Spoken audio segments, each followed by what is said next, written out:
الحمد لله رب العالمين والصلاة والسلام على أكرم الخلق والمرسلين سيدنا محمد وعلى آله وصحبه أجمعين ومن تبعهم بإحسان إلى يوم الدين. السلام عليكم ورحمة الله وبركاته. وعليكم السلام ورحمة الله. As we all know, first of all, we have to thank Allah for the most important things.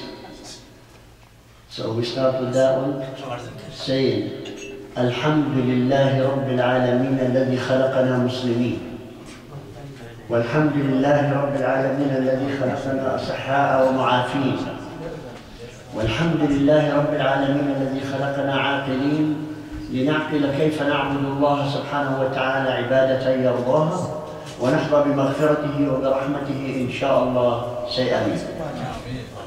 All thanks and all praises be to Allah subhanahu wa ta'ala that He created us Muslims, and all praises and thanks to Allah subhanahu wa ta'ala He created us healthy and able to function as a human being, and also thanks to Allah subhanahu wa ta'ala and all praises be to Him that He created us with the mental capacity that we can understand what Allah we have, so we can worship Him the right way He deserves, hoping and wishing inshallah to get from Him His mercy and forgiveness inshallah.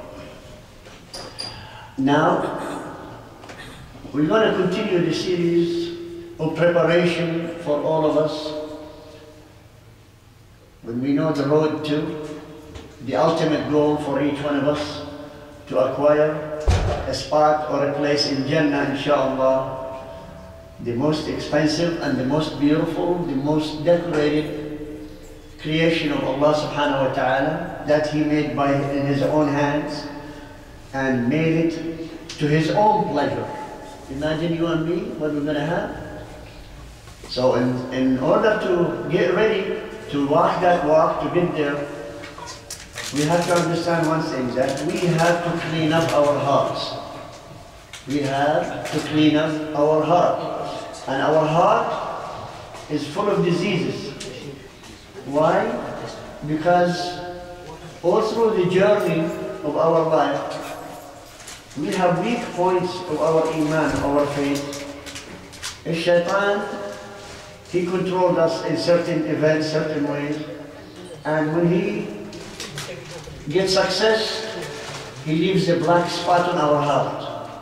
And that black spot or dark spot is not easy to get rid of unless if we hold on to our deen and our goal of Allah subhanahu wa ta'ala. It's called habl. Habl means the rope, the tie, the line. Because Allah subhanahu wa ta'ala says, وَاعْتَصِمُوا بِحَبْلِ اللَّهِ جَمِيعًا وَلَا تَفَرَّقُوا. وَلَا تَفَرَّقُوا. So the idea is, we are trying to hold on to the rope, but sometimes because of the disease had a black spot, it's called grease. And the grease makes us slip from the rope of Allah subhanahu wa ta'ala. In order to get back, we need to wash that grease off our hands and our hearts so we can hold on tight on the rope of Allah subhanahu wa ta'ala. We started naming some of the diseases. We already finished 4 sessions about 4 diseases. We said we're going to know the disease so we can fight it and get cure for it, or medication. And the medication is easy and it's not expensive.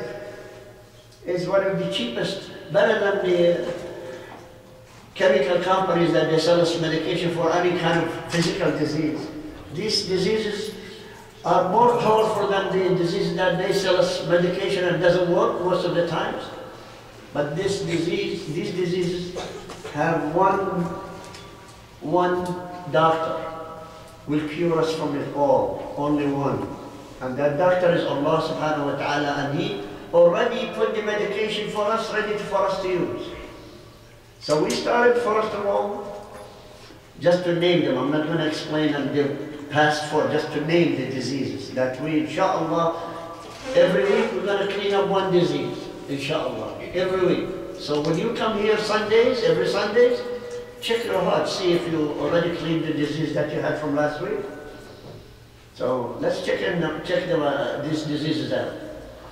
First disease and the mother of all diseases. It's called the love of dunya, hubb al-dunya, love of this life. And the fear of the day of judgment. None of us would like to die to go and meet Allah subhanahu wa ta'ala. Except the one who has mercy of Allah, that you love to meet Allah, then He puts it in your heart.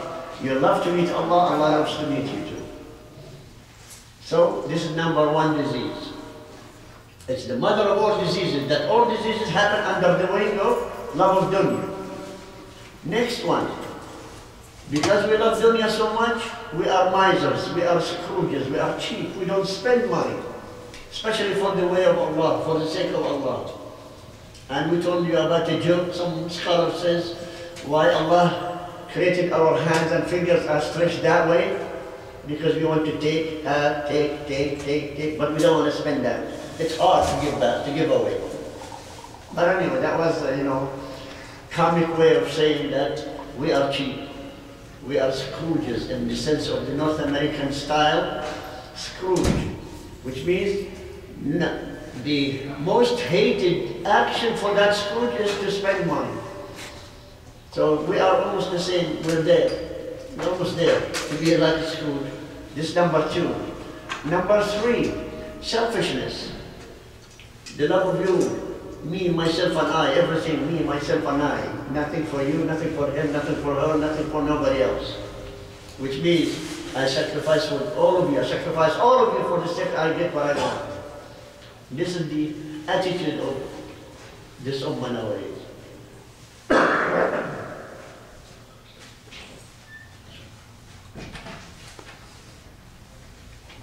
Then comes in number four.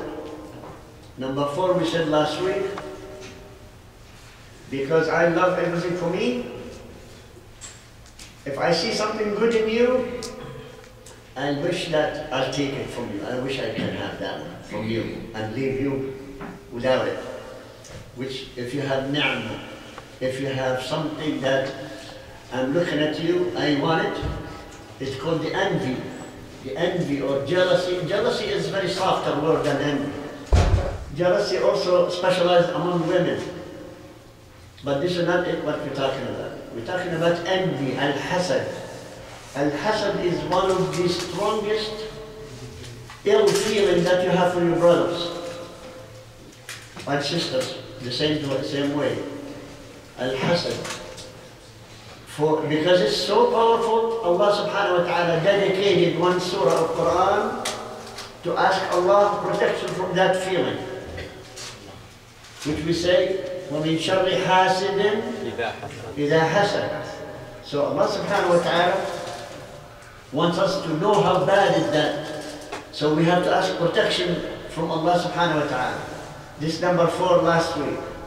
So everybody familiar now what we've done so far. Today, we're going to discuss something. I pray to Allah subhanahu wa ta'ala not to leave any traces of this disease in our heart. This called the strongest ill feeling of hatred. Al-Bughd, which is when you look at me, you don't like me, you say dislike. This is the lowest or the softest way. Then you say you hate me. That's a higher level. And then al-bughd, al-hiqd. And these are the higher level of ill feeling towards your brothers and sisters. Al-bughd. This one, nowadays, what's happening around the world now among the Muslims alone. We're not talking about non-Muslims. You and me had an argument about politics. You with the party, this party, and I'm with the other party. Because we don't agree on something and you accuse me of being a spy to the other party, you hate me, and that hate escalates, getting bigger and bigger and bigger until you don't want to see me alive even. Why? Because you don't want to stick with me. We are brothers, but you stay away from me as much as you can. And that's what's called the ill feeling for you to stay away from your brothers. When we are sitting together here, I don't want to sit with him. I don't want to sit with him because he's always against me. Not because he's right and I'm wrong. Not because I am wrong, I have to admit it. No, because it doesn't matter, right or wrong. I don't like you because you are different than mine. You have opinion different than mine. And this keeps growing and growing and growing until in one moment, in the heat of argument, if I give you the gun, you shoot. That's how it reaches that highest level of hatred, is when you want to eliminate the other part, the other person. And if you cannot eliminate with your guns, you make dua, may Allah destroy him, or cursing him. You know how many people we heard every once in a while? With this guy's name mentioned, and someone, may Allah curse him, Allah yal'an, Allah yal'an, this one. So the word of cursing is in our tongue always. When you don't like me, then anybody mention my name, oh, leave me alone with this guy, may Allah curse him, may Allah destroy him. See how bad it is among the Muslims now? It is so bad. We have to wake up. We have to realize that Rasulullah, he tied the belief in Allah and your faith with your brothers. He said, Wallahi la yu'min. And he swore that you will not be a mu'min. You're not going to be a believer. You're not going to be a believer if you don't love for your brother as much as you love for yourself. When you hate me that much, you think you love me? Or you love me dead? See, this is the point. The point is, the love is being changed to the worst kind of hatred, enough to wish you're dead. This is called al-bughd. And when it's al-bughd, in Arabic language, bughd, it's equal to something called hiqd. Al-hiqd and al-bughd, those the worst feeling towards any human being. As I said, it reached the point that you might kill me. If you cannot kill me, you ask Allah to curse me. If not, you're going to manipulate everybody to hate me. That's what it comes in something called an-namima. An-namima, that means if you cannot kill me, if you cannot get somebody to kill me, then you start telling him, you know, Abu Yusuf, he's done this and this and that. So he starts to hate me. You're spreading hate against me all through. It's like the media, what the media are doing nowadays, the media of the world, they're targeting Muslims. That's why the rest of the world, they have been brainwashed against Muslims. The moment you say, I am Muslim, oh, you're terrorist. Oh, you're ugly, you're this, you're that, you are. So automatically the world, they are attached our name as Muslims with terrorism, regardless if we are or we are not. So this is how much hatred, when you plant it with some people, brainwashing them, that's what called the media now. They change the facts, the truth to falsehood, the falsehood to truth. And who are us? We are the victims, we don't know what's going on. Until somebody says, I'm going to kill you because you're a terrorist. Me? I am a peaceful guy, how could you kill me? No, this is what we know, you're a terrorist. Seriously. Well, look, who died from this ummah now? Majority of us, innocent people, we have no connection with anything. But we've been taken with the bulldozer of media, taking all of us the same. Maybe one or two among us are bad apples, but the other millions are good people. And they're being shot with the bulldozer and put in the grave to be killed, all of us together. But the point is, you don't blame the kafir, you don't blame the enemies of Islam. Blame me, blame you, blame him. Right, I mean? Right? You're the biggest guy of us, so we're going to blame you. Okay. So, we have to realize that we have faults, we have diseases, and that disease we have to start cleaning up. And as I said last week, which I like the term that I use, sin remover. You remember that word? You have a wax remover, you have dirt remover, and this and that. And this one, from me, I'm going to patent this one, so nobody going to use it without my permission. So it's called sin remover. Allah prepared bottles with liquid in it to put through our heart and clean it up. Sin remover, which is a cleaner to our heart. What is the sin remover for the al-bughd or the hatred? Quran. What is it? Quran. Thank you. That's number one chemical. Allah's chemical, so we'll use it. The Quran first. What's next? Sunnah of Prophet Muhammad. No, I'm asking him. I'm asking him. Oh, The first one is Quran. What's next? Zakat. Then you're not going to get the candy. You said he did it. He said it. Okay, it's Sunnah of Rasul Sallallahu Alaihi Wasallam. Why? Because Allah wants us to understand more. So he sent the Prophet Sallallahu Alaihi Wasallam to simplify things because we know we have thick head. We don't understand easy. We need somebody to show us. Why? Because we used our praise for evil thoughts only. We don't use it for good stuff. When it comes to good stuff, ask him, he knows better. Or ask those guys, they know better.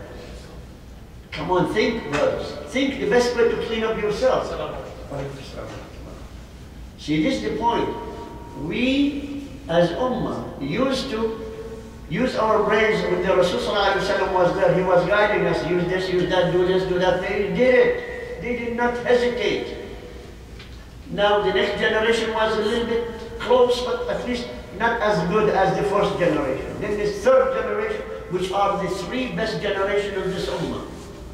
The Sahaba and the followers and the followers. Then after that, we start losing it until we have the winners here. This Ummah nowadays, we are the best winners around of evil. We won the evil. Those people, first generation, they cleaned up their hearts easy. For us, no. Please, come, this disease, bring it here. My heart is big enough to accommodate this disease. We start losing how many diseases we have.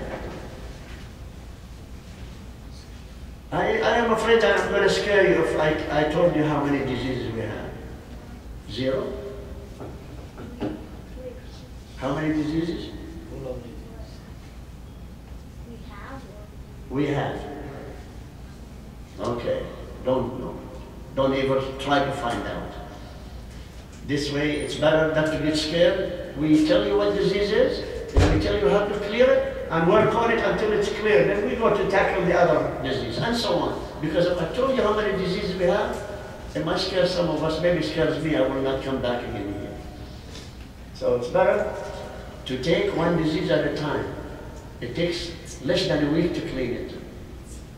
If you have the will, if you have the determination, and if Allah allows it. Because Allah knows our heart, our mentality, our nafs. We think we do know ourselves, we don't. Because if you do, then why you are diseased?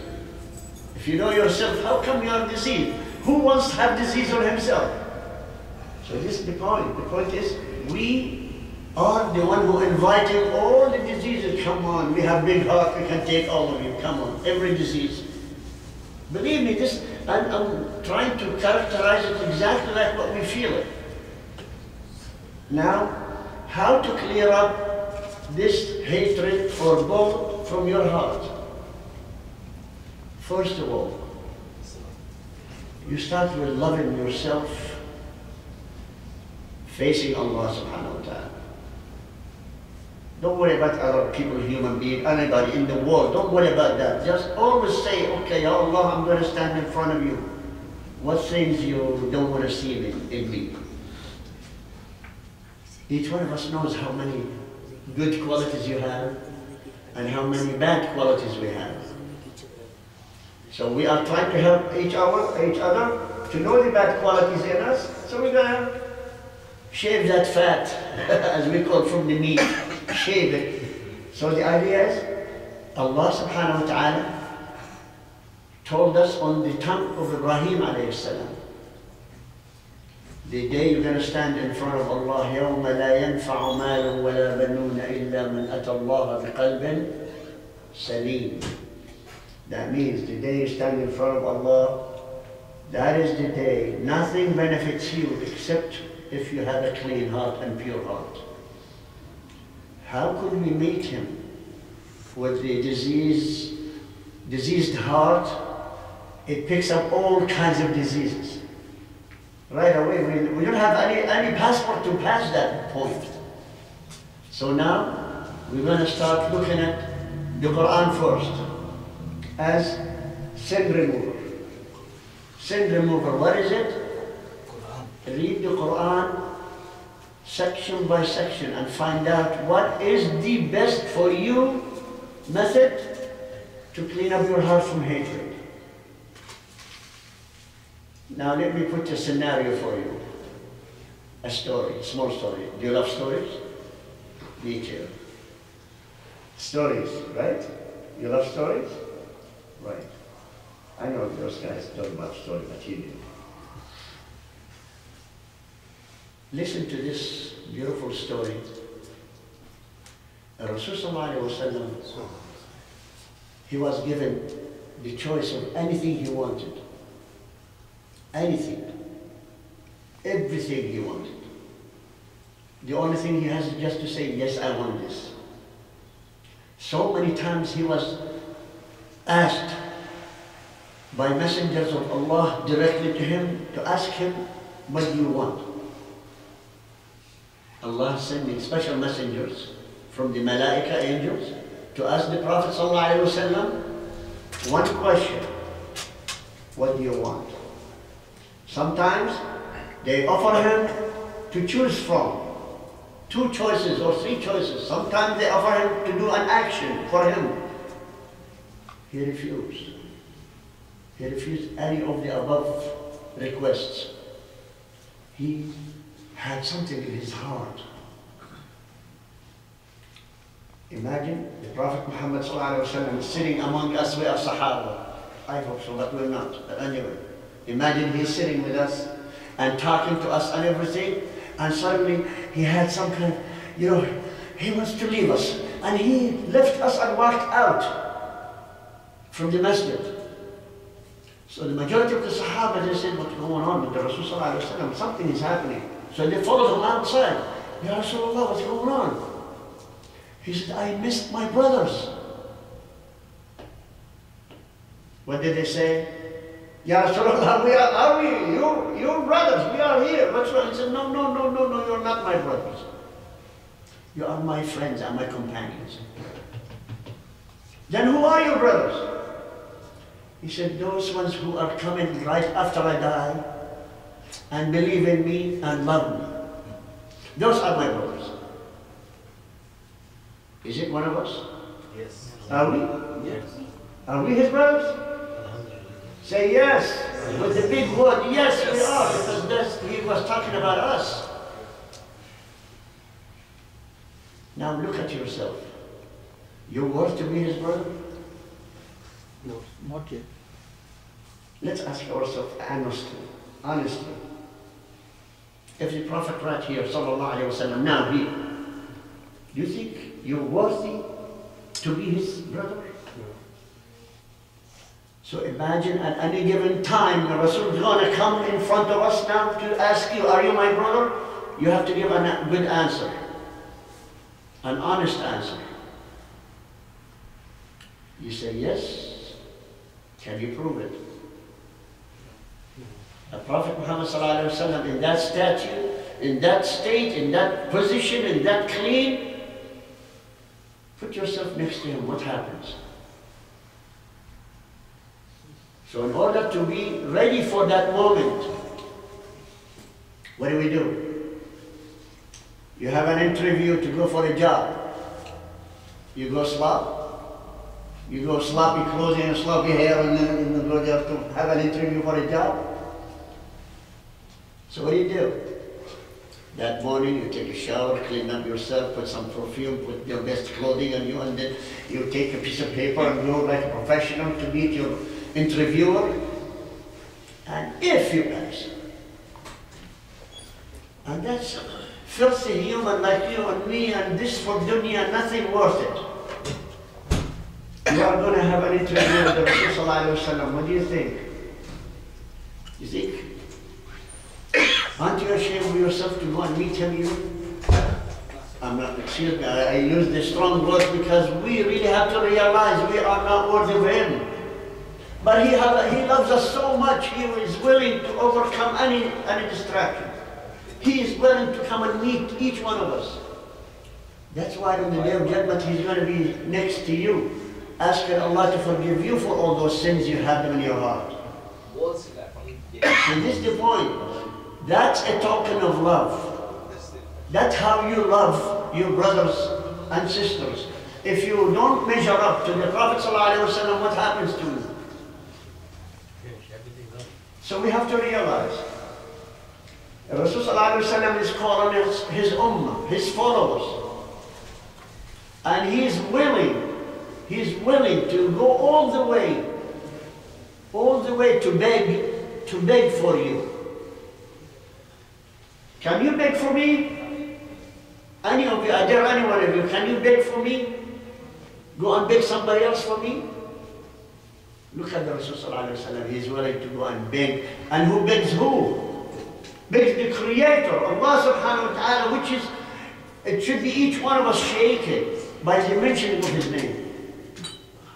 So please, brothers, focus on these things, because really, when it comes down to the serious stuff, the Rasul Sallallahu Alaihi Wasallam, he loves you so much, he's willing to do anything for you. And he will be persistent. He'll be doing every time, one over time, and so on, until Allah Subhanahu wa Ta'ala says, you've done enough for him. And how you can tell when Prophet Muhammad Sallallahu Alaihi Wasallam is going to stop defending you? Until you get into paradise. Here's the secret. How many sins you can estimate that you do every day? Me, I never done anything. Each one of us will say, no, I don't know. I'm not clean, perfect. You sure? Some scholars, they did an estimate, survey. Just excuse me for a second. Can I ask you a question?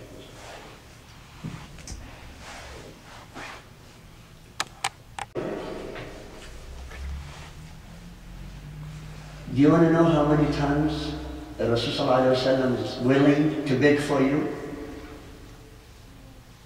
How much did you pay for him? When you hire a lawyer, he tells you $500 a session, or 100, 200, whichever. Your money runs out. Do you think that lawyer will stand up for you? So you have to have a certain amount of money to pay the lawyer. The money for Prophet Muhammad Sallallahu Alaihi Wasallam to hire him to be your lawyer in front of Allah, what is it? You just make salah on him.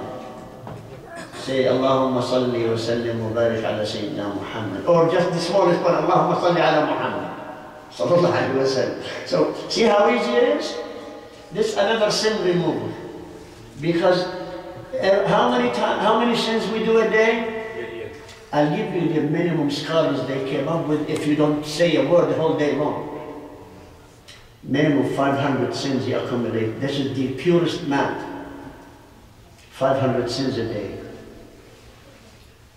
But it was more drastic than that. Every second. How many seconds a day? 24 hours. Calculate that and see how many sins you develop every second. And this is when you don't do nothing. When you are not doing anything, you're not talking, you're not killing, or not stealing, you're not cheating. You're just silent. Minimum, every second, you don't say Alhamdulillah, wa Subhanallah, thank you Allah for the ni'mah that you give me. This ni'mah, or that ni'mah, or this boy, or that girl, and so on. You accumulate sins. Imagine, for each sin, you're going to be questioned. Each one. Let's say 500, we'll take it for, for good image of scholars to tell us that you have 500 sins a day. and Prophet Muhammad ﷺ is willing to stand up for you, exact number you pray for him, that's his fees. A lawyer in front of Allah is Prophet Muhammad ﷺ.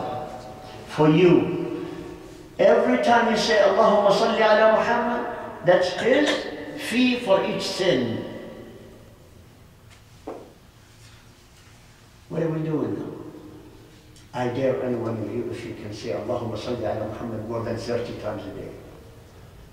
That includes even salah. Some of us sometimes even ignore saying Allahumma salli ala Muhammad wa ala Muhammad and so on, they do it. So please, if you really love Prophet Muhammad sallallahu alaihi wasallam, that's the sin remover. You love him, make salah on him. Anytime you can. There's this Arabi, this Bedouin came in from the desert. He said, Ya Rasulullah sallallahu alaihi wasallam, how much of my time to make dua for you?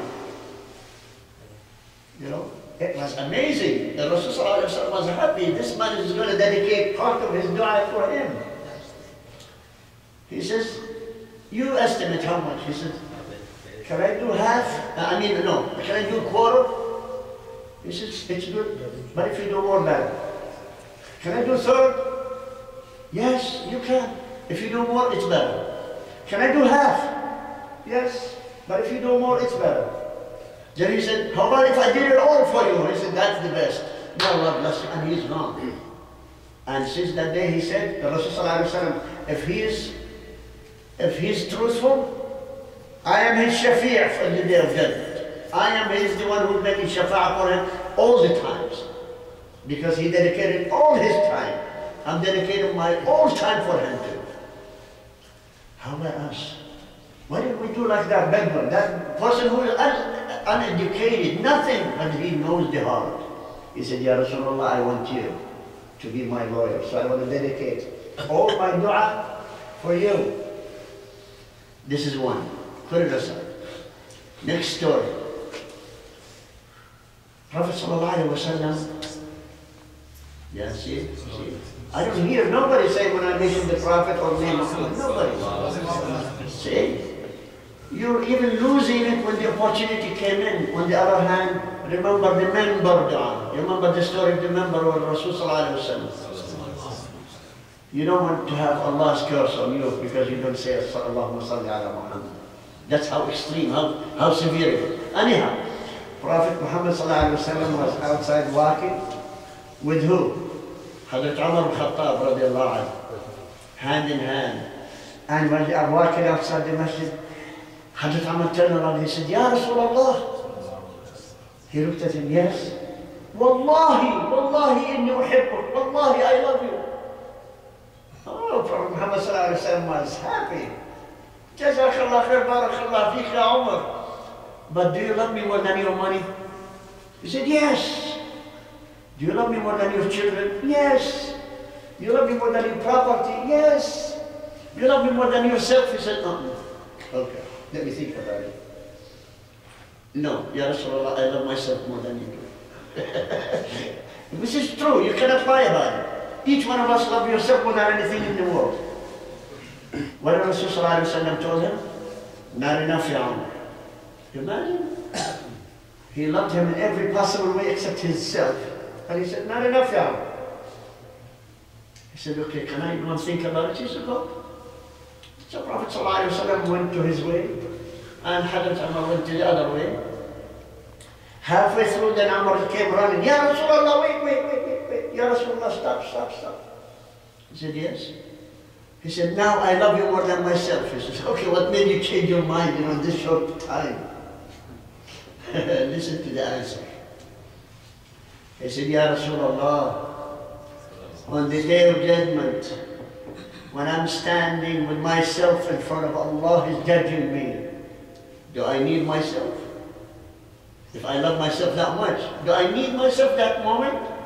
Because myself is under trial, under judgment.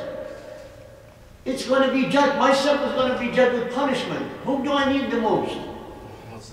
I needed you. Then I'm going to need you. That's why I changed my mind, because I know you're the only one I need. That's why I have to love you. I'm going to force myself to love you more than myself. I sacrifice my mother and father for you. Can we do that? Can we? So this is one way of understanding the size of love of Rasulullah.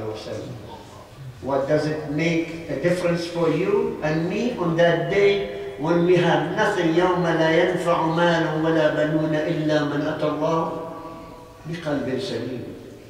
So this is one part. We said the Quran, sin removed. Rasulullah and his Sunnah, another chemical, he put it to the same chemical to clean up the sins of our heart. So, the seerah of the Rasulullah. Has any of us ever took the seerah books of the Rasulullah and read it and see how he lives? Except we hear it in one khutbah here, one lecture here, one this. Somebody told us a story about it, but that's all. We didn't study his life. Why? Guess what? Because if you study the seerah of Rasulullah, you understand the Quran all over. Testified by all his wives. They've been asked, what? كيف كان خلق الرسول صلى الله عليه وسلم? Describe us how the manners of the Rasul صلى الله عليه وسلم. The clearest statement was from Aisha radiallahu anha. She said, كان خلقه القرآن. The Quran is manifested in his behavior.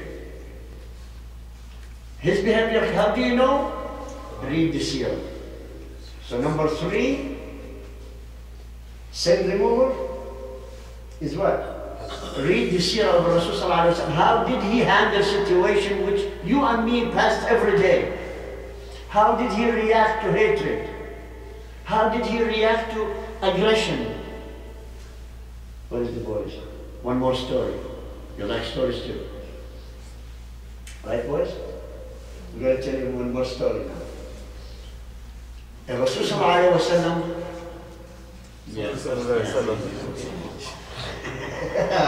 I'm going to keep pushing you until you have it second nature every time you mention. The Rasulullah, he had a guest. Guests, not 1 or 2 or 3 or 4.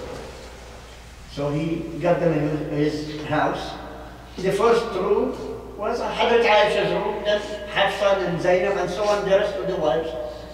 So he took them the closest one because it's not nice to take stranger or guest into the last room, passing all through the other wives, you know. So always Aisha's room was the guest house like. Everybody comes in that room because it's short, close to the masjid, they can leave right away. So he said, Ya Aisha, bring some food for my guests. She said, Ya Rasulullah, we have only water.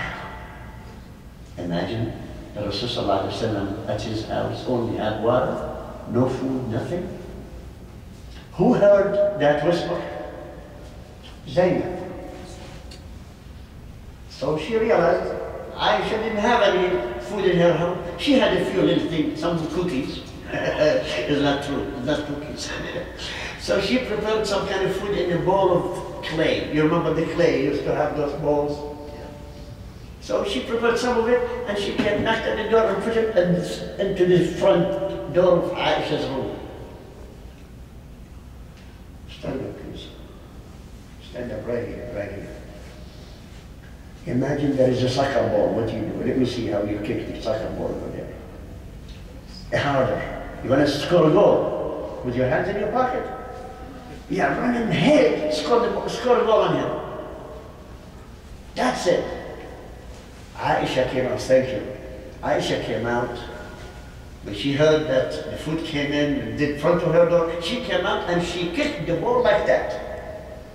The ball broke in, all the food scattered all over the place. A question. If your wife does that to you, guess what happened to her? How about you? How about you?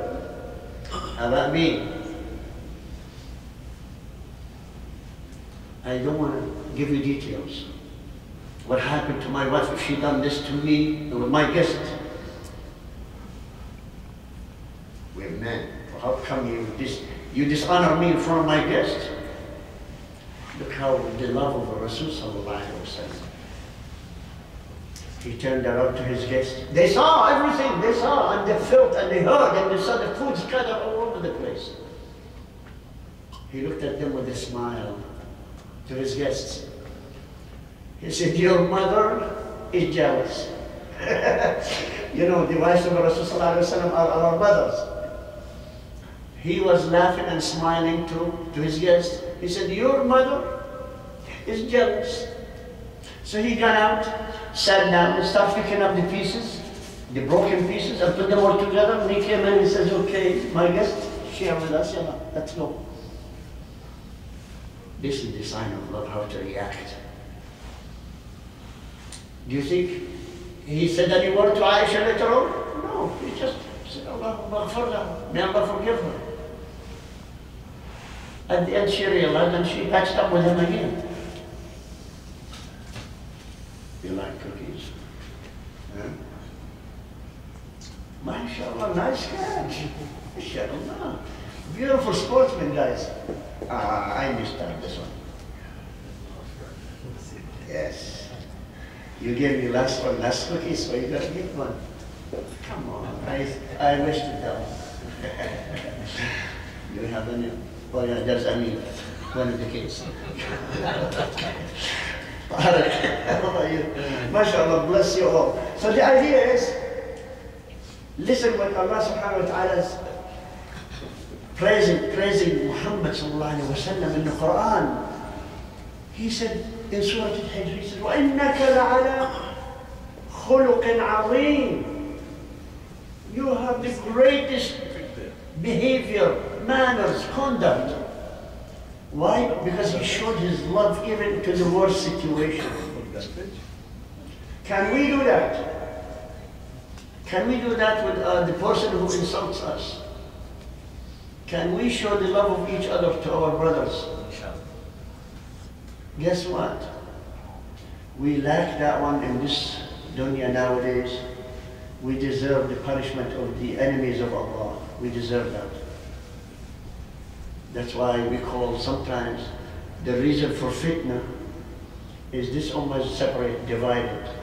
Not only on the level of this ummah, you're talking about nation and culture and this. No, individuals even.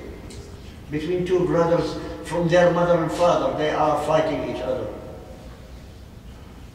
So please, brothers, we're going to be starting from today, we're going to be visualizing what's happening to us because of the results of what we do. The results of what we do. This ummah is being punished day in, day out, all over, from one end of the world to the other end. We're being punished because of what?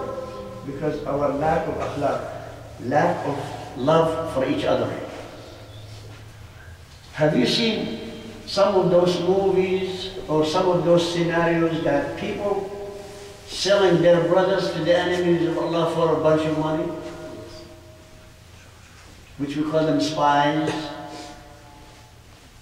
Some people actually did that. They handed down their own brothers and fathers and sons to the enemies of Allah. They got them killed because he was promised to be given $20,000.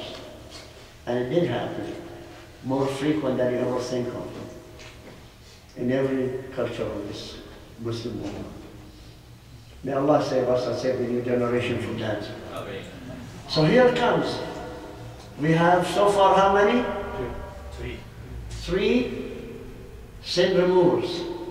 Go by them which way, up or down, anywhere, middle, left, right, and start doing something about it. Start from today when you go home, start teaching your family, that's number one. They can help you. If you have that personality, you hold a grudge always, you hate somebody, and you cannot forgive. And if you read Surah An-Nur, or Surah Al-Ifk, it's called Al-Ifk, which means they accused Hazrat Aisha of committing adultery in that surah, and then Allah cleared her in this surah. The reason for some two verses of this surah, Allah subhanahu wa ta'ala realized there is something happened. Not about Aisha radiallahu anha, no, about another event. Aisha's cousin. He was one of those people who spread the rumors that she has committed adultery. Her cousin. And this cousin, he was unable to acquire income or get income because of difficult default in his character. Who was giving him the welfare check? Hazrat Abu Bakr, her father. Imagine, it's a welfare check. Even then, it used to be welfare check. He used to give him every week his allowances. And it was secret. Abu Bakr did not know who started this rumor, who started this, until the person's mother, she gave him away. She mentioned, may Allah curse my son because he started something against Aisha. What did he start? Aisha's mother, she said, what are you talking about? She said, he is with Abdullah ibn Abi Salul, who is the one, both of them are spread the rumors about Aisha. Then she told Hazrat Abu Bakr. What do you think Hazrat Abu Bakr did?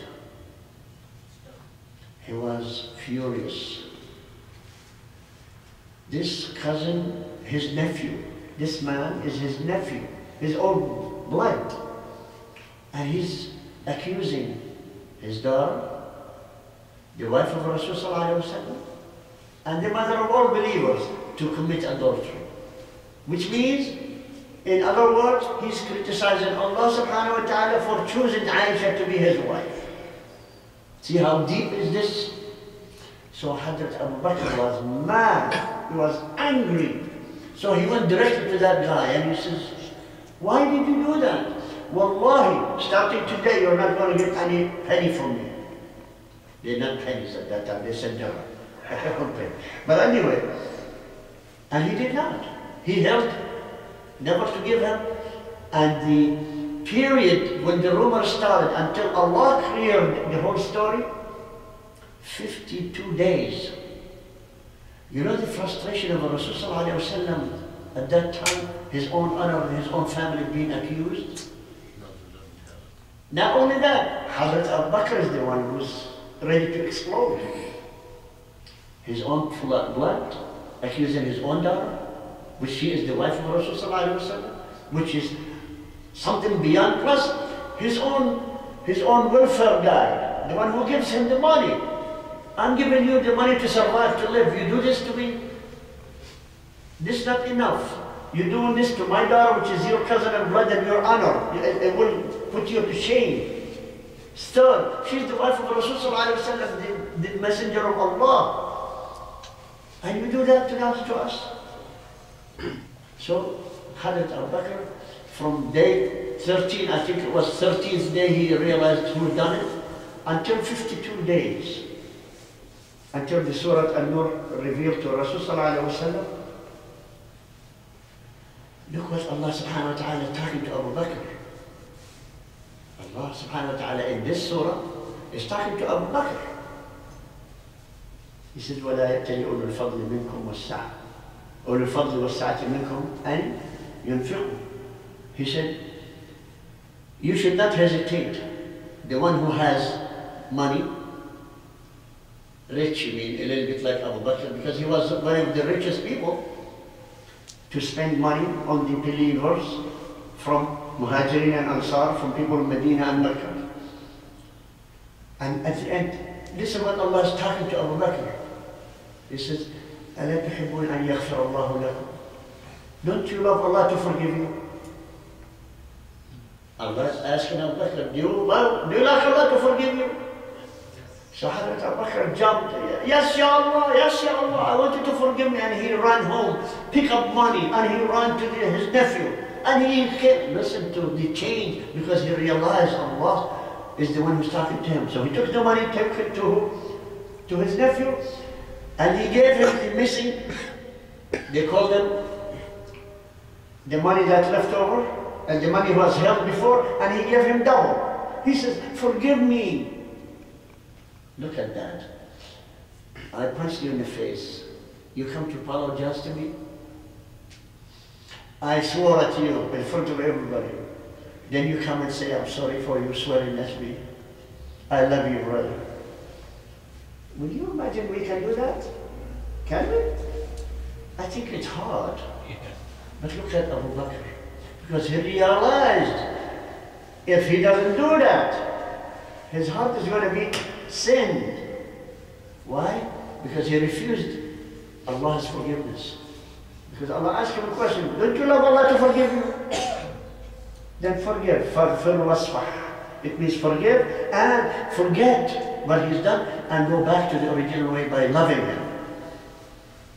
The word, two words, faghfir wasfah. Yasfah, it means start a new page. Start loving more and more than before.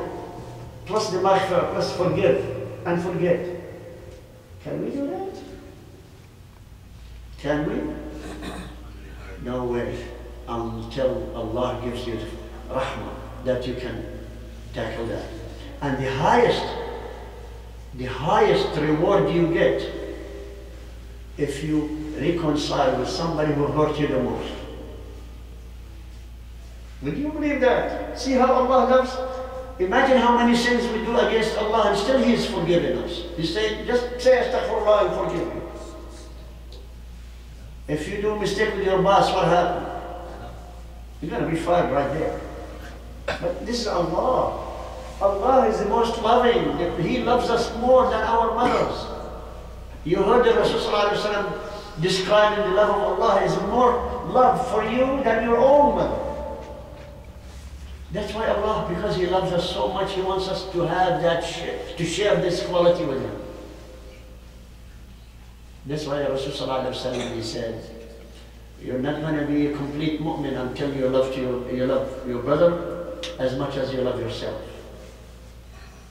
So this is the way to clean up with the sin remover of the hatred, the grudge, the hiqd or bughd, which is against your own brother. And that goes also with the members of your family, not only your brothers or sisters outside. Your son, your daughter, your mother, your father, your wife, or your husband, and even your neighbors. Not only that, even strangers. Strangers sometimes. One last story about me. This person, I'm going to tell it to you because until now I wonder what happened, why did not react. 1976 when I came to Toronto, a friend of mine, he says, okay, let me show you the streets around. The second day I got here. So we were walking from street to street. He used to live downtown, so he took me. We were standing on the traffic light on the crosswalk between Elm Street and Yonge, because he used to work in that street. We were standing in the red light. This man came in, crossed on the green light this side, and then, believe me, until now, I still see the stars. He slapped me in the face, I see stars until now. Every time I remember that case, he slapped me right in the face like this, and he kept going. I stunned, I got stunned. Stars flashing all over my face and everything. Seriously, it is true. It is true that you will see stars. Yeah. When somebody slaps you in the face, you will see stars. And I did. And I stopped. Who got my attention? My friend with me. He was on the ground, laughing. Laughing because he looked at my face. At that moment, you know, the brains were working. What am I going to do with this guy who slapped me in the face? I'm here just yesterday, you know, yesterday I'm in this country, yesterday. Why he hit me? But the brains worked fast. This man, he has some problem. Because I know, I did not develop enemies yet. In the meantime, this man did not stop to continue. So that means he lost it somewhere. And then the decision what to do after that.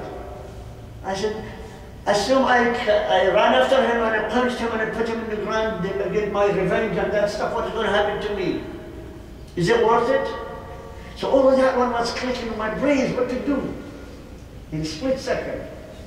Then I said, may Allah forgive him, whoever he is. I didn't see his face, I don't know, he's just kept on going. And I started picking up my friend on the ground. It wasn't flat on his back, honestly.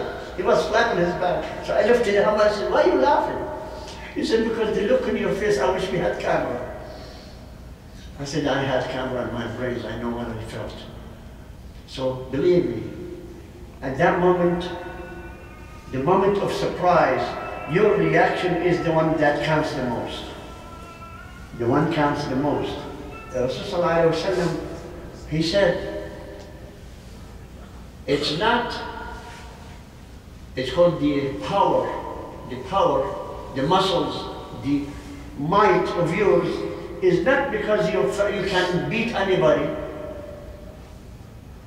ليست الشدة بالصرع ولكن التحكم وقت الغضب. It's not because the wrestler is big, he can wrestle everybody, pin you down, beat you up. It's not that strength. The strength, if you can hold your reaction when you are the most angry. Because the result is devastating. If you're angry and you let anger control you, you lose it. Seriously. Because when you're angry, where is the, how much time do I have? Half an hour. Why we pray at 9 o'clock? 8 o'clock. 8 o'clock, oh, is it 7, 10? Okay. So 15 minutes then. Free time, 15 minutes. What I'm saying is, each one of us has to realize certain moments of our day or night or life, we're going to be faced with a moment of decision. The decision is to act, and decision is not to act. When is the moment of anger? The moment of what? Anger. When you are angry to the utmost, you're going to lose your control. I want to give you a picture. The picture is as follows. Who is the worst enemies of Allah? Shaitan. When he asked Allah to give him all the powers he needed, Allah gave it to him. He said, you can run through their blood veins. You can go run left, right, and center, up and down, anything you want in them. You're not going to control all. You might control some of them, but not illa ibadiyya mukhlasin, except the ones I'm going to save from you. You're not going to be able to control them. His control, he had so many ways of controlling us. He delegated some of those qualities to nations to use them to manipulate a human being. Some of them gives this to another kinds of jinn, another kinds of shaitan to do it. And he kept for himself a few qualities, few powers, few abilities. One of those abilities is called anger. He said, I'm not going to give the power of getting people to be angry. I'm going to handle that. So he asked Allah, and Allah told him, it's a free hand, do whatever you want. So he brought in, I want you to visualize this, brothers and sisters, if you hurry. He brought in a chain. The shaitan brought in a chain. And he put one end here in each one of us, like a leash. You remember the dogs and the animals? He put one end here, and he took the other end and tied it on the bottom of hell, bottom of Jahannam. And he held the middle. Anytime you have a chance to be angry, I stepped on your toes. Then what are you going to say? Hey, watch it, buddy, don't step on my toes. Who are you to yell at me? Don't yell at me. And then he brings his chain. Every time he makes, your voice rises and so on, it brings you closer to hellfire. Then we're going to be physical, not only verbal, physical. Then he goes to the edge of Jahannam. Then now he's going to manipulate your fear, your anger so much. You're going to punch me in the face, you're going to hurt me. Then you start cursing me, then you start calling everybody to help you against me, and so on, until the end you shoot me and kill me. Where is the person going to end up? In the bottom of Jahannam. Why? When you're angry, you lose it. Look how many things could happen when you are angry. Out of control. They call it what? Out of control. Some of us even they curse Allah. Some of us curse the Prophet, curse Islam, curse you, curse me, curse everybody. Plus, some people they kill their parents. Some people they kill their children. Some people they kill their brothers. When you're angry, you lose it. That's why Shaitan holding that chain, you know, keeps reeling you in until he puts you on the bottom of Jahannam. And here's another sin remover. Sin remover being angry and hatred, full of hate, al-bughd. Rasulullah was asked by a Bedouin, came in, Ya Rasulullah, advise me, give me an advice. He said, La taghdab, don't get angry. He said, okay, what else? Don't get angry. Okay, I heard that. What else? Don't get angry. So he told him 3 times not to get angry. He said, thank you, and he's gone. Then Rasulullah talked to the Sahaba. He says, if any one of you got angry, if you're standing, what do? Sit down. Sit down. So that's another sin remover. Because that whole keeps, calm you a little bit down. And he said, if you are sitting down, what do? Lie down. Lie down. Why? Because if you stand, you're like the rooster. You want to hit the guy, you want to be taller than him. Like the animals, they try to show bigger, they're bigger. If you're standing, when you come down, the guy's going to be higher than you are when you're fighting him. At least we'll calm you a little bit down. So these are the medication by Rasulullah as we call it, or as I call it, sin remover. To remove that sin of hatred or the anger that caused you the hatred. Second one. This hadith is done. One more hadith.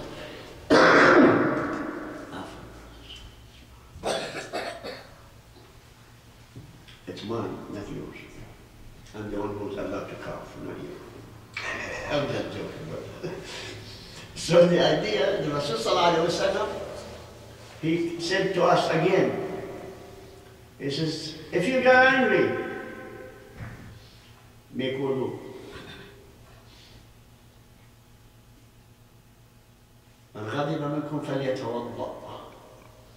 He said, whoever among you get angry, go and make wudu.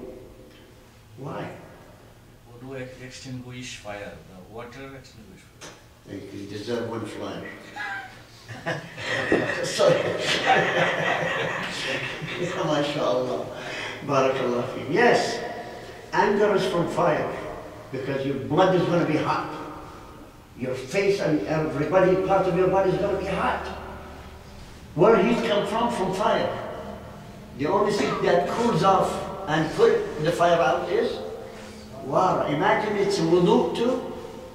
Why is it wudu too? Not only because water. There's another thing. A lot of us, they don't know that. When 2 of us are making wudu and start talking to each other in wudu, it's not allowed in Sunnah to talk while you are making wudu. How's your children? How's things? Oh, how's your car? And what happened? And you're doing wudu.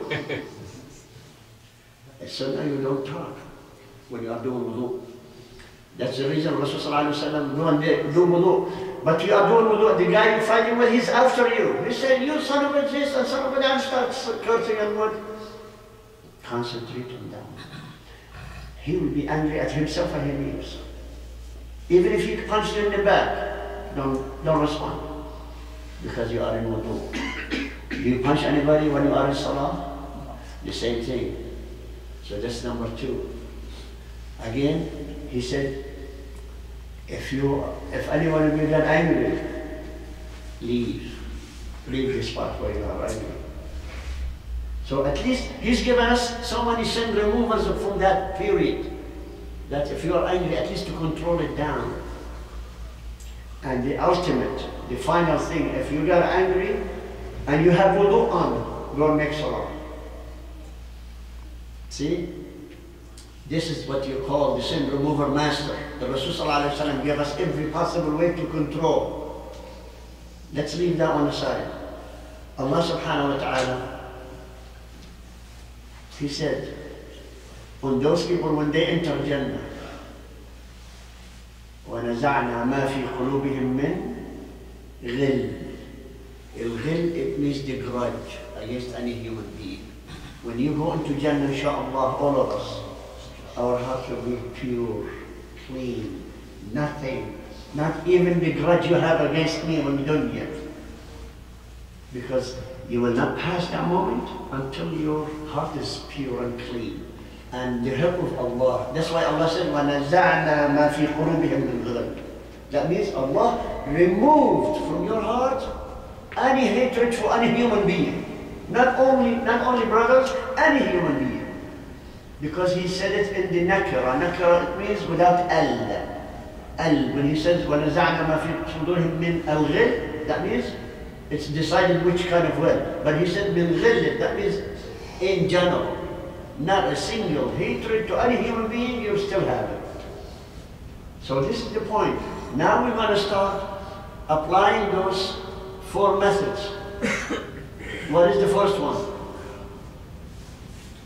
Quran. What's the second one? Sunnah, right? That's what you said? And what's the third one? Huh? Sirah. Fantastic. The fourth one? Listen to this. There is a new science now, new profession, and new courses to be given now. If you are going to register for that course, you pay $20,000 for 1 week. Especially if you work with the corporation. What is that? It's called anger management. You heard of that? Yes. Who started that? Prophet Muhammad ﷺ, because they are applying the same rule. Everything detailed by Rasul ﷺ, they are going to teach it in that course. And I was one of the original teachers in the city here. With those people we call Toastmasters, the public speakers. I started some of that idea, and then they picked it up and they did the whole course of it, and it's only American company designed it, and now all over the world being taught for corporation. Men in the higher place in corporation have to not to get angry so they can use decision that will give them more money. So from that standpoint, please brothers, you have everything in your hand. These are sin removers. Anytime you find in your heart some kind of hatred for me or to any human being, especially brothers Muslims, you work on it from now until next Sunday, inshaAllah. By next Sunday you'll be graduated from this disease, we enter another one, inshaAllah. Barakallahu fikum ajma'in. So we're going to stop for the adhan, then we're going to finalize the final stage in 5 minutes after that, inshaAllah. Barakallah. الحمد لله رب العالمين والصلاة والسلام على أكرم الخلق والمرسلين سيدنا محمد وعلى آله وصحبه أجمعين ومن تبعهم بإحسان إلى يوم الدين. So brothers and sisters, inshallah, let's recap. Hatred in your heart is one major disease that it might force each one of us who cannot control it to end up in the bottom of hellfire, because the results are devastating if you let your anger take care of you or take hold of you. So let's follow the Quran that eases off our hearts, and let's follow the sunnah of Rasulullah, what he told us to do and what not to do. And third, to read the seerah of Rasulullah, how he handled situations, so we can understand. Plus, if you claim you love Muhammad sallallahu alaihi wasallam, I dare any one of you now to tell me 5 of his names. I need his lineage. Do it. You claim you love Muhammad sallallahu alaihi wasallam? Tell me what his name is. Muhammad. And what? Muhammad. Ibn Abdullah. What else? No, we're not talking about different attributes of names. I'm talking about his own name, his family name, his lineage. Oh, Abul Qasim. No, this is not the name of lineage. His father's. We say Muhammad ibn Abdullah ibn Abdul Muttalib ibn Hashim ibn Qusay ibn Murr and so on. If you think you love for Rasulullah, at least know his name, know his lineage. How could you love me if you don't know my name? The only thing you know, Abu Yusuf? Any of you knows my name? So nobody could claim that you know me. And the same token, if I am a filthy human, how about the Rasulullah? You claim to love him. He's the only love in your heart should be around all human beings. But show him that you know him. We're not talking about attributes. Attributes, we know that. He's done that. One attribute is enough by Allah subhanahu wa ta'ala when he said, إِنَّكَ لَعَلَى خُلُقٍ عَظِيمٍ وَأَنَّهُ لِلْمُؤْمِنِينَ رَؤُوفٌ رَحِيمٌ. Allah subhanahu wa ta'ala gave him those names. You don't need to tell me that you didn't. You give him those names of Mustafa, Taha, Yasin, and all. Allah gave him all of those. But show that, Ya Allah, I love Muhammad sallallahu alaihi wasallam enough to know his lineage, and then I study his seerah. Study his seerah, because the best manual on your life is the Quran. Next, seerah Rasul sallallahu alaihi wasallam. Because through the seerah, all the ahadith are there. All the hadith, all behaviors, all aggression, all forgiveness, all directions and all instructions are in the seerah. Then I could say that, yeah, you love Rasulullah, that you invested some of your time to learn about him. We all follow blindly. We all follow that we think we love Rasulullah, but blindly. But ask each one of us, do you know him really? No.